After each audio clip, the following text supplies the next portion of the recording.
ಬಂದ್ಬಿಟ್ಟು ರಾಸಾಯನಿಕ ಗೊಬ್ಬರಗಳ ಲೆಕ್ಕಾಚಾರ. ಈಗ ನಾನು ಮೊದಲೇ ಮೀಟಿಂಗ್ ಅಲ್ಲಿ ಹೇಳಿದ್ದೆ, ಈಗ ಸಾಯಿಲ್ ಸ್ಯಾಂಪಲ್ ಮಣ್ಣಿನ ಪರೀಕ್ಷೆಯಿಂದ ಆಗೋ ಲಾಭಗಳೇನು ಅಂತ. ಹೆಚ್ಚಾಗಿ ಹಾಕಿದಾಗ ಏನಾಗುತ್ತೆ, ಮಣ್ಣಿನ ಮಾಲಿನ್ಯ ಆಗುತ್ತೆ, ಇಳುವರಿ ಕಮ್ಮಿ ಆಗುತ್ತೆ. ಸೊ ಅದಕ್ಕಾಗಿ ಎಷ್ಟಾಗಬೇಕು ಅಷ್ಟೇ ಹಾಕಬೇಕು.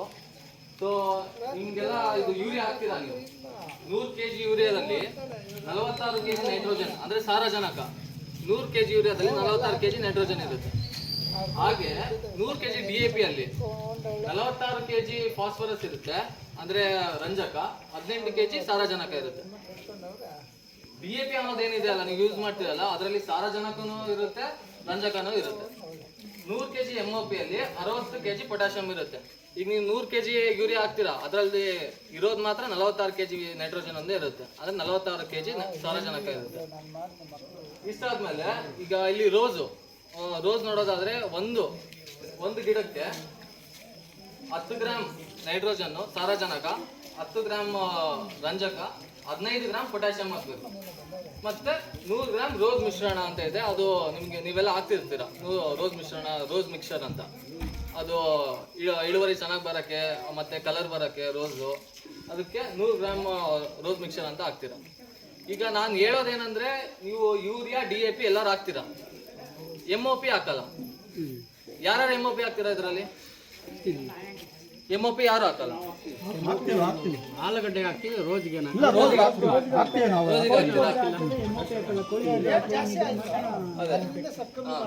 ಯೂರಿಯಾ ಹಾಕ್ತೀರಾ, DAP ಹಾಕ್ತೀರಾ, MOP ಹಾಕಲ್ಲ. MOP ಹಾಕಿಲ್ಲ ಅಂದ್ರೆ ಏನಾಗುತ್ತೆ, ಪೊಟ್ಯಾಷಿಯಂ ಅಂತ ಏನಿದೆ, ಪೊಟ್ಯಾಷ್ ಅಂತ ಏನಿದೆ ಅದು ಸೇರಲ್ಲ. ಎರಡು ಮಿಕ್ಸ್ ಮಾಡಿ ಹಾಕ್ತೀವಿ ನಾವು. ಇದು MOP ಹಾಕ್ತೀರಾ. ಅದೇ ಆಗದೆ ಇರುವಾಗ ಏನಾಗುತ್ತೆ, ಒಂದು ಎಲೆ ಏನಿರುತ್ತಲ್ಲ ಒಂಥರ ಚುಕ್ಕೆ ರೋಗ ತರ ಬಂದಂಗ, ಬಟ್ ಅದು ಚುಕ್ಕೆ ರೋಗ ಅಲ್ಲ, ಅದು ಡಿಫಿಷಿಯನ್ಸಿ ಅಂದ್ರೆ ಕಮ್ಮಿ, ನೀವು ಆಗದೆ ಇರುವ ಕಾರಣ ಹಂಗಾಗುತ್ತೆ. ಈಗ ನೀವು ಉದಾಹರಣೆಗೆ ಯೂರಿಯಾ DAP ಹಾಕ್ತೀರಾ ಅಂದ್ರೆ, ನೀವು ಎಲ್ಲ ಊಟ ಮಾಡ್ಬೇಕಾದ್ರೆ ರೈಸ್ ಒಂದೇ ತಿನ್ನಂಗೆ, ಅನ್ನದ ಊಟ ಮಾಡ್ದಂಗೆ, ಮುದ್ದೆ ತಿನ್ನಲ್ಲ, ಬರೀ ರೈಸ್ ಒಂದೇ ತಿಂದಂಗೆ. ಅದೇ ಮುದ್ದೆ ತಿಂದಾಗ ಏನಾಗುತ್ತೆ, ನಿಮ್ದು ಏನು ರೋಗ ನಿರೋಧಕ ಶಕ್ತಿ ಹೆಚ್ಚಾಗುತ್ತೆ. ಆ ತರ ನಿಮ್ಗಾಗೋ ಲಾಭಗಳು ಗೊತ್ತು ಮುದ್ದೆ ತಿನ್ನೋದ್ರಿಂದ. ಅದೇ ರೀತಿಯಾಗಿ MOP ಹಾಕೋದ್ರಿಂದ ಅದರದ್ದೇ ಆದ ಲಾಭಗಳಿದಾವೆ. ಮತ್ತೆ ಅದಕ್ಕೆ ಗಿಡಕ್ಕೆ ರೋಗ ನಿರೋಧಕ ಶಕ್ತಿ ಜಾಸ್ತಿ ಆಗುತ್ತೆ. ಈಗ ಥ್ರಿಪ್ಸ್ ಇನ್ಫೆಸ್ಟೇಷನ್ ಇವೆಲ್ಲ ಯಾವಾಗ ಆಗುತ್ತೆ, ರೋಗ ನಿರೋಧಕ ಶಕ್ತಿ ಕಮ್ಮಿ ಇರುವಾಗಲೇ ಆಗುತ್ತೆ ಥ್ರಿಪ್ಸ್ ಇನ್ಫೆಕ್ಷನ್ ಎಲ್ಲ. ಸೊ MOP ಆಗ್ಬೇಕು. ನೀವು ಪೊಟ್ಯಾಷಿಯಮ್ ಎಷ್ಟಿದೆ, 15 ಗ್ರಾಮ್ ಇದೆ. ಯೂರಿಯಾ DAP ಗಿಂತ ಪೊಟ್ಯಾಷಿಯಮೇ ಜಾಸ್ತಿ ಇದೆ. ಯೂರಿಯಾ DAP ಯಾವಾಗಲೂ ಹಾಕ್ತೀರಾ, ಒಂದು 10-20 ಹಾಕ್ತೀರಾ, 10-26 ಹಾಕ್ತೀರಾ. ಇದರ ಬರೀ ಏನಿರುತ್ತೆ, ಸಾರಜನಕ ಇರುತ್ತೆ, ರಂಜಕ ಇರುತ್ತೆ, ಪೊಟ್ಯಾಷಿಯಂ ಇರಲ್ಲ. 3 ನಂಬರ್ ಇದ್ದಾಗ 3 ನಂಬರ್ ಇರಬೇಕು, ಸಾರಜನಕ, ರಂಜಕ, ಪೊಟ್ಯಾಷಿಯಂ 3 ನಂಬರ್ ಇರ್ಬೇಕು. ನೀವು 2 ನಂಬರ್ ಇರೋದು ಹಾಕ್ತೀರಾ, 10-26 ಹಾಕ್ತೀರಾ, ಇಲ್ಲ DAP ಹಾಕ್ತೀರಾ, ಇದ್ರಲ್ಲಿ ಪೊಟ್ಯಾಷಿಯಂ ಇರೋದೇ ಇಲ್ಲ.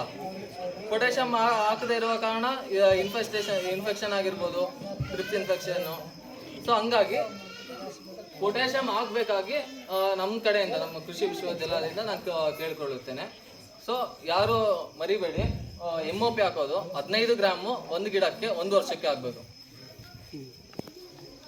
ಇಷ್ಟು ನೋಡ್ದಾದ್ಮೇಲೆ ಈಗ ರಾಗಿ ಬೆಳಿತೀರಾ. ರಾಗಿಯಲ್ಲಿ ಎಷ್ಟು ಬೇಕಂದ್ರೆ 16 kg ಸಾರಜನಕ, 8 kg ರಂಜಕ, 8 kg ಪೊಟ್ಯಾಷಿಯಂ, ಇಷ್ಟು 1 ಎಕರೆಗೆ. ಇದೆಲ್ಲ ಯೂರಿಯಾ MOP DAP ಎಲ್ಲ ಹೇಳ್ತಿರೋದು ನಾನು, ನೆನ್ಪಿರ್ಲಿ.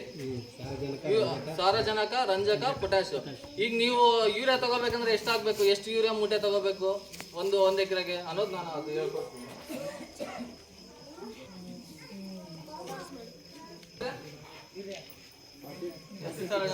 46 kg ನೈಟ್ರೋಜನ್ ಸಾರಜನಕ ಇರುತ್ತೆ. ನಮಗೆ ಬೇಕಾಗಿರೋದೆಷ್ಟು, 16. ನಮಸ್ಕಾರ, ನನ್ನ ಹೆಸರು ಶ್ವೇತಾ ಎಮ್ಮರ್. ನಾನು 4ನೇ ವರ್ಷದ BSc ಕೃಷಿ ವ್ಯವಹಾರ ಮತ್ತು ನಿರ್ವಹಣೆ ವಿದ್ಯಾರ್ಥಿ. ನಾನು ಈಗ ನಿಮ್ಗೆ ಹೇಳಕೊಟ್ಟಿರೋ ವಿಷಯ ಏನಪ್ಪ ಅಂದರೆ, ಕೃಷಿ ಮತ್ತು ರೈತರ ಕಲ್ಯಾಣ ಮಂತ್ರಾಲಯ ಹಾಗೂ ಇಲಾಖೆ, ಕರ್ನಾಟಕ ಸರ್ಕಾರದ ವತಿಯಿಂದ 2018ನೇ ಇಸ್ವಿಯಿಂದಲೂ ಸಹ ನಮ್ಮ ರಾಜ್ಯದ ರೈತರಿಗೆ ಉಪಯೋಗ ಆಗಲಿ ಅಂತ ಹೇಳಿ ಬೆಳೆ ಸಮೀಕ್ಷೆ ಅನ್ನುವಂಥ ಒಂದು ಯೋಜನೆನ ಜಾರಿಗೆ ತಂದಿದ್ದಾರೆ. ಏನಿದು ಬೆಳೆ ಸಮೀಕ್ಷೆ, ಇದರಿಂದ ಏನು ರೈತರಿಗೆ ಉಪಯೋಗ ಅಂತ ಕೇಳೋದಾದರೆ, ಈಗ ಫಾರ್ ಎಕ್ಸಾಂಪಲ್ ಒಬ್ಬ ರೈತ ಈಗ ನಿಮ್ಮಲ್ಲೇ ಕನ್ಸಿಡರ್ ಮಾಡೋದಾದ್ರೆ ಕರ್ಕಪ್ಪ ಅಂಕಲ್ ನೀವು ಹೇಳಿ, ನಿಮ್ದು ಎಷ್ಟು ಜಮೀನಿದೆ? 2 ಎಕರೆ. 2 ಎಕರೆ ಇದೆ. ಅದ್ರಲ್ಲಿ ಏನೇನು ಬೆಳಿತೀರಾ ನೀವು? 1.5 ಎಕರೆ ಗುಲಾಬಿ, 1.5 ಎಕರೆ ಗುಲಾಬಿ, ಅರ್ಧ ಎಕರೆ ರಾಗಿ. ಸರಿ, ಈಗ ಅವರು ಹೇಳಿದ್ರು ಅವ್ರ ಹತ್ರ 2 ಎಕರೆ ಜಮೀನಿದೆ, ಅದರಲ್ಲಿ 1.5 ಎಕರೆ ಗುಲಾಬಿ ಮತ್ತೆ ಅರ್ಧ ಎಕರೆ ರಾಗಿ ಬೆಳಿತಾರೆ ಅಂತ. ಸೊ ಈ ಮಾಹಿತಿಯನ್ನ ಅಂದ್ರೆ ಒಬ್ಬ ರೈತ ಎಷ್ಟು ಎಕರೆಯಲ್ಲಿ ಅವನು ಬೆಳೆನ ಬೆಳೀತಿದ್ದಾನೆ, ಯಾವ್ಯಾವ ಬೆಳೆ ಬೆಳೀತಿದ್ದಾನೆ, ಮತ್ತೆ ಎಷ್ಟು ಇಳುವರಿ ಬರ್ತಿದೆ ಅನ್ನೋ ಮಾಹಿತಿಯನ್ನ ಸರ್ಕಾರಕ್ಕೆ ತಲುಪಿಸುವಂತಹ ಯೋಜನೆನೇ ಬೆಳೆ ಸಮೀಕ್ಷೆ ಯೋಜನೆ. ಸರಿನಪ್ಪ, ಆಯ್ತು, ನಾನು ಇದು ಸರ್ಕಾರಕ್ಕೆ ಕೊಡ್ತೀನಿ ಮಾಹಿತಿನ. ಅದರಿಂದ ನಮ್ಗೇನು ಉಪಯೋಗ, ಸರ್ಕಾರಕ್ಕೆ ಎಂತಕ್ಕೆ ಬೇಕು ಈ ವಿಷಯ ಅಂತ ಕೇಳೋದಾದ್ರೆ, ನಾವು ಕೊಟ್ಟಿರುವಂಥ ನಿಖರವಾದ ಮಾಹಿತಿಯನ್ನ ಸರ್ಕಾರ ಬಳಸ್ಕೊಂಡು ಈಗ ಈ ಜಿಲ್ಲೆಯಲ್ಲಿ ಈ ಕ್ರಾಪ್, ಈ ಬೆಳೆಯನ್ನ ಅತಿ ಹೆಚ್ಚು ರೈತರು ಬೆಳೀತಿದ್ದಾರೆ ಅಂತ ಹೇಳಿ ಆ ಬೆಳೆಗೆ ಸಂಬಂಧಪಟ್ಟಂತ ಯೋಜನೆಗಳನ್ನ ಸರ್ಕಾರ ನೀಡುತ್ತೆ. ಇದು ಸರ್ಕಾರಕ್ಕೆ ಆಗುವಂತ ಬೆನಿಫಿಟ್. ಅದೇ ರೀತಿ ರೈತರಿಗೆ ಏನು ಉಪಯೋಗ ಅಂತ ಹೇಳಿದ್ರೆ, ಈಗ ನೀವೆಲ್ಲರೂ ಸಹ ಫಸಲ್ ಬಿಮಾ ಯೋಜನೆ ಕೇಳಿದ್ದೀರಾ? ವಿಮಾ ಯೋಜನೆ, ಕ್ರಾಪ್ ಇನ್ಶೂರೆನ್ಸ್ ಕೇಳಿದಿರಾ? ಇಲ್ಲ. ನೀವು ಪ್ರೀಮಿಯಂ ಕಟ್ಟಿದ್ರೂ ಸಹ ಈ ಬೆಳೆ ಸಮೀಕ್ಷೆಯನ್ನ ಮಾಡದೇ ಇದ್ರೆ ನಿಮಗೆ ವಿಮಾ ಮೊತ್ತ ಬರುವುದಿಲ್ಲ. ಈಗ ಎಲ್ರದ್ದು ಬೆಳೆ ಇದೆ, ಒಳ್ಳೆ ಇಳುವರಿ ಬರಲಿ, ಒಳ್ಳೆ ಬೆಲೆ ಸಿಗಲಿ, ಒಂದು ಪಕ್ಷ ಏನೋ ಒಂದು ಸೈಕ್ಲೋನ್ ಆಯಿತು ಅಥವಾ ಬರಗಾಲ ಬಂತು, ಆ ಸಮಯದಲ್ಲಿ ನೀವು ಅಷ್ಟು ವರ್ಷದಿಂದ ಪ್ರೀಮಿಯಂ ಕಟ್ಕೊಂಡು ಬಂದಿರ್ತೀರಾ, ಈ ವಿಮಾ ಹಣ ಬರುತ್ತೆ ಅಂತ ಅನ್ಕೊಂಡಿರ್ತೀರಾ. ಆದರೆ ಈ ಸಮೀಕ್ಷೆ ಮಾಡಿಲ್ಲ ಅಂದರೆ ನಿಮಗೆ ವಿಮಾ ಮೊತ್ತ ಬರೋದಿಲ್ಲ. ಸೊ ಅದಕ್ಕಾಗಿ ಈ ಯೋಜನೆ ಬಹಳ ಇಂಪಾರ್ಟೆಂಟ್. ಸರಿ, ಈಗ ಅದನ್ನು ಹೇಗೆ ನಾವು ಮಾಡಿಸ್ಬೇಕು ಅಂತ ಹೇಳಿದ್ರೆ, ಸರ್ಕಾರದ ಕಡೆಯಿಂದನೇ ಒಂದು ಆ್ಯಪ್ ಇದೆ. ಈಗ ನಿಮಗೆಲ್ಲ ವಾಟ್ಸಪ್, ಫೇಸ್ಬುಕ್, ಇನ್ಸ್ಟಾಗ್ರಾಮ್ ಗೊತ್ತಿದೆ ಅಲ್ಲ, ಅದೇ ರೀತಿ ರೈತರಿಗೆ ಅಂತ ಒಂದು ಆ್ಯಪ್ ಇರೋದು ಫಾರ್ಮರ್ಸ್ ಕ್ರಾಪ್ ಸರ್ವೆ ಆ್ಯಪ್ ಅಂತ. ಈಗ ಎಲ್ಲರ ಹತ್ರ ಫೋನ್ ಇದೆ ಅಲ್ವಾ, ನೀವೀಗ ಪ್ಲೇ ಸ್ಟೋರಿಗೆ ಹೋಗಿ ಫಾರ್ಮರ್ಸ್ ಕ್ರಾಪ್ ಸರ್ವೆ ಆ್ಯಪ್ ಅಂತ ಸರ್ಚ್ ಮಾಡಿದ್ರೆ ಈ ಲೋಗೋ ಇರುವಂಥ ಒಂದು ಆ್ಯಪ್ ಸಿಗುತ್ತೆ.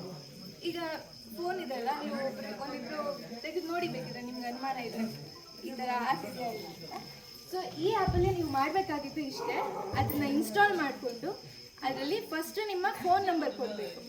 ಆಧಾರ್ ಲಿಂಕ್ ಆಗಿರುವಂಥ ಫೋನ್ ನಂಬರ್ ಕೊಟ್ಟರೆ ನಿಮ್ಮ ಫೋನಿಗೆ OTP ಸೆಂಡ್ ಮಾಡ್ತಾರೆ. ಅದಾದ ನಂತರ ನೀವು ಸರ್ವೆ ನಂಬರ್ ಎಂಟ್ರಿ ಮಾಡಿದರೆ ನಿಮ್ಮ ಪಾಣಿ ಬೇಸಿಸ್ ಮೇಲೆ ಯಾವ ಬೆಳೆ ಬೆಳೀತಿದ್ದೀರಾ, ಅದ್ರ ವಿಸ್ತೀರ್ಣದ ಮೇಲೆ ಎಲ್ಲ ಮಾಹಿತಿ ಅಲ್ಲಿ